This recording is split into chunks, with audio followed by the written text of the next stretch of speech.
if it had something on it.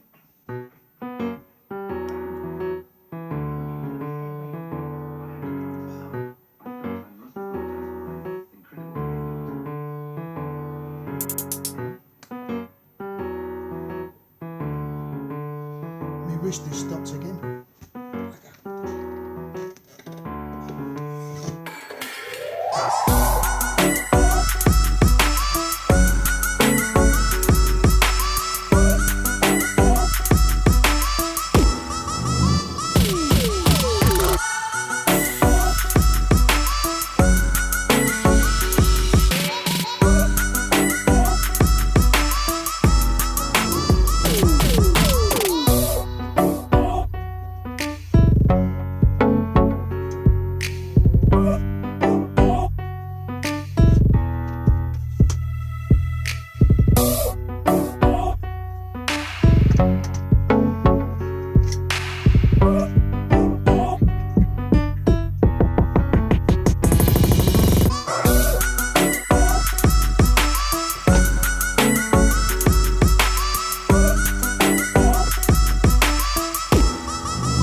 Right, let's hope we can hear each other better now. Bloody chair's playing up now. Yes, it was that point I knew I was in trouble. I was stuck in a lay-by. 2 Spanish, 2 Portuguese and a Polish lad came over. None of the cars came over. There was plenty of cars there, including 2 English cars. But none of them came over, but the lorry drivers did. That tells you something. And they come over because I was ripping everything off the bike trying to get to the battery. I was trying to make sure the battery wasn't hot. And then we had the discussion, what's wrong, can I help, and blah blah blah. I said, well, has any of you got any jump leads? And the Polish guy said yes, he has the lead. So he went and got his van, and he went the wrong way down the truck way and then come back down. It was like a Bedford, a Luton type van. Yeah, and he went the wrong way down, then he come back towards my bike, parked next to my bike. Then we had to go to the rigmarole because where's the battery? And it turned out the battery was underneath the passenger side footwell. So there you go, it weren't in the engine bay at all, as is the way with modern cars or vans. Then we carried on, ripping the thing, connected the jump leads, waited until the volts went up to about 10 volts, and then tried it. Nothing. But one of the Spanish guys, the one that could speak English, spoke English pretty well. The others didn't. So he was the interpreter for everybody. But he kind of just said, look, let's build the volts up, because it's not quite built up enough to give the battery enough boost, if you like. And the jump leads, they were getting hot. They were really thin. You know, like the ones you buy in the motorway services that are no bloody good, made out of monkey metal, and you know, they're just rubbish, aren't they?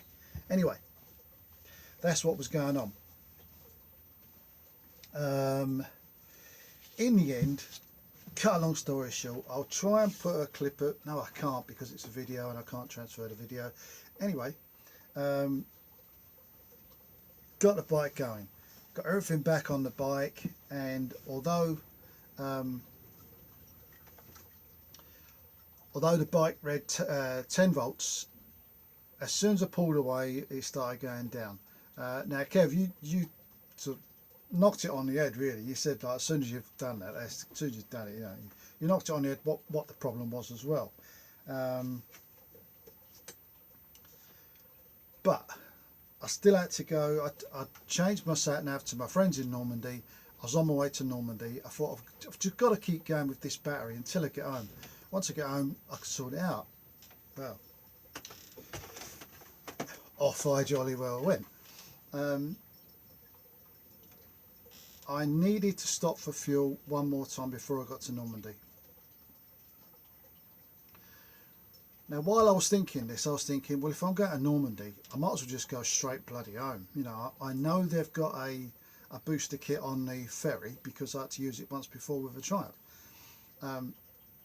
So as I'm going along, I'm changing my sat nav again to Calais. I thought, I'm just going to Calais. Bugger this, I'm going to Calais.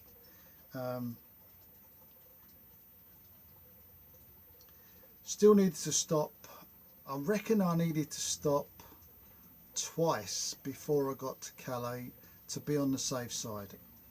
I think that's the way I was thinking at the time, because then it would have, if I'd have stopped at Calais, then once I got started in Dover, I could have just got straight home because I had enough fuel in there to get home from Calais.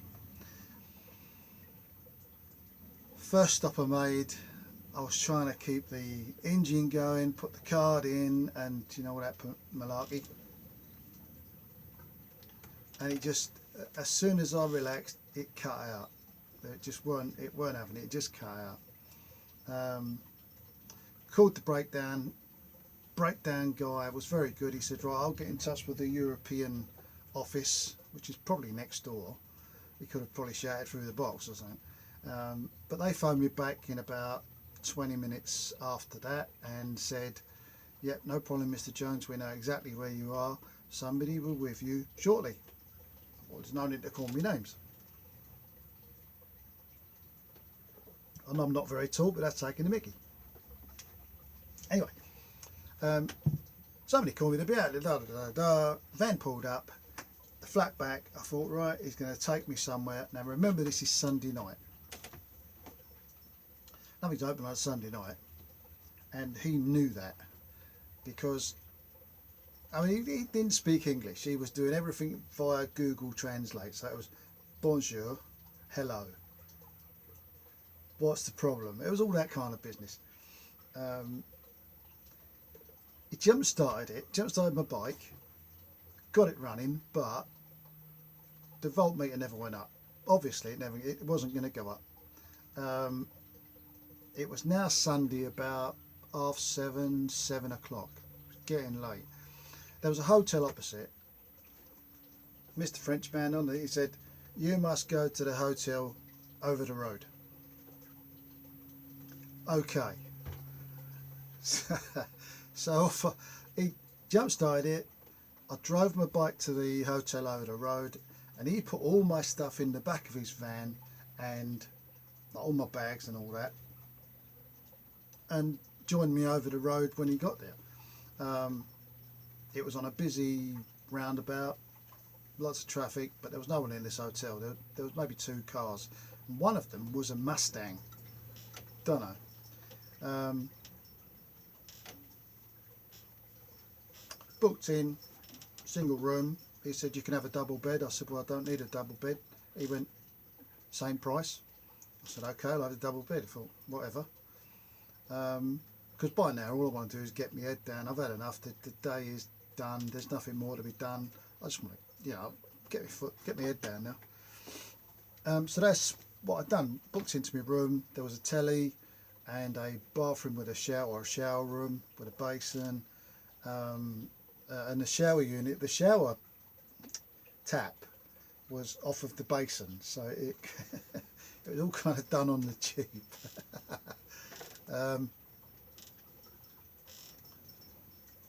No food, no coffee, nothing. It's a good job I had water on me, because would have gone mental otherwise. I did ask him if there was any food, hot food, because the last food I had was the linguine in the daytime.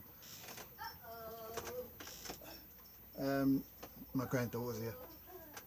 Yeah. And he said, yeah, he said, there's a steakhouse a kilometre down the road. I can't walk a bloody kilometre down the road. You've got no chance. So So that was that really. Just sort of went to bed. While I'm there, I'm using the Wi-Fi to Google where bike shops are. So in the morning, I'm prepared for the question of where we're going to go, because I'm not sure if you know, but Kev, you'll know this. Mondays, 90% of France is shut on a Monday.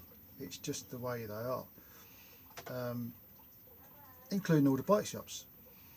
There was a couple of bike shops open near me, about 20-25 miles away. There was also a Harley Davidson shop that was open in Paris. There's two Harley Davidson, well, I could find two Harley Davidson shops in Paris, and only one was open on the Monday. That was it for the night. Went to bed, woke up, looking forward to my breakfast. 3 ham slices, 3 ham slices and 2 or 3 cheese slices, make pretend yogurt, and half a cup of coffee. None of which were very nice at all.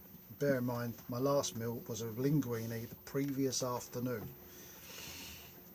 So I was pretty hungry. But anyway, I thought, right, let's get on with what we've got to do. Let's go home. Phone the breakdown. Yep, Mr. Jones. We got on to him. Now, bear in mind, when I this is coming. The number that he gave me the night before on the side of the truck, like, ring this in the morning, we'll come and get you. Rung it, bonjour, and she said something in French that I couldn't understand, and I said, parlez English, parlez-vous English? She went, no, and put the phone down. Now, that ain't a good way to start a conversation. Anyway, rung my insurance company, they rung them, and they said to my insurance company, we're not coming out to Mr. Jones because nowhere's open. And I said to him, there is somewhere open because I've found on Google they are open. And he said to me, and I kind of thought, well, you don't believe me. He said to me, have you phoned them to ask them? And I said, well, I've not phoned the local ones, but I did phone the guy in Paris and said, are you open today? What time do you close? He said 7 o'clock tonight. I thought, lovely. Have you got a battery for my Harley? He said, yes. I said, do you want the numbers? He went, no, I have a battery. Good enough. That was it for me. Told this to the insurance guy. He then spoke to them again. Then he rang me back and he said, no, they're not coming out. Nothing's open on a Monday. Okay. I said, well, they don't Google things like we do then, do they?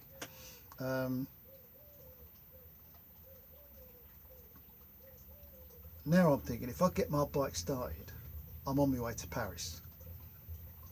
That's what I was thinking.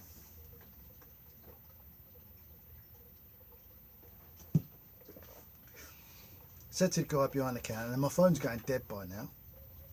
I've not got anywhere charging it. I've not got any plug-in chargers because all the charging is done through my bike. And my bike's got a flat battery, so I'm not getting any charge. Said to the guy behind the counter, who was on his phone all the time, my phone is going flat, can I borrow your charger? He went, no, I need it. I said, well, my phone's going flat and I have no way of contacting anyone. He went, no, and he looked around and after about 20 minutes, he came and found me when I was loitering, and he said, you can have my phone charger for 10 minutes. Well, I plugged it in straight away to my power bank. So I thought, my phone's going to be looking around for Wi-Fi and signal and all that. The power bank just stores electric, so I put it in the power bank.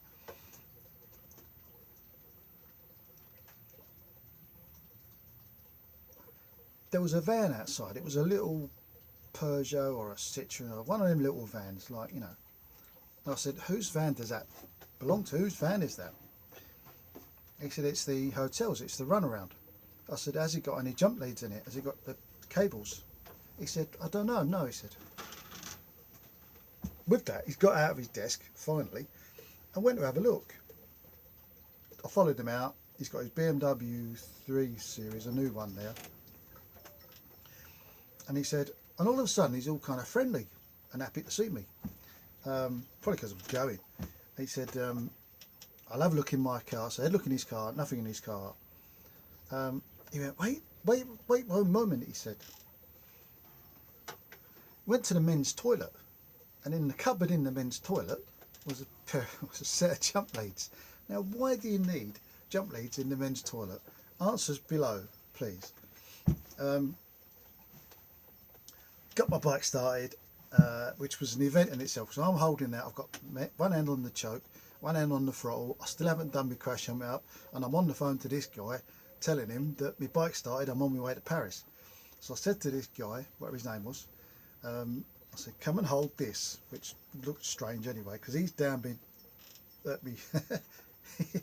He's kneeling down in front of me at the bike, holding my choke, and I'm doing this.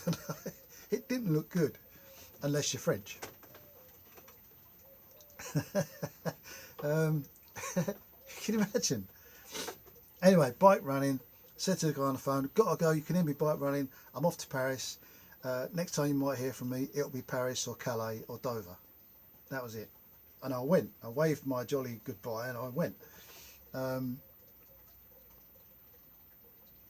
I went down the road, and it was the road was blocked. It was the diversion. There was roadwork, so he turned me round and sent me back past the way I come, past the hotel, because he's heard me coming, and I've had to jolly wave again.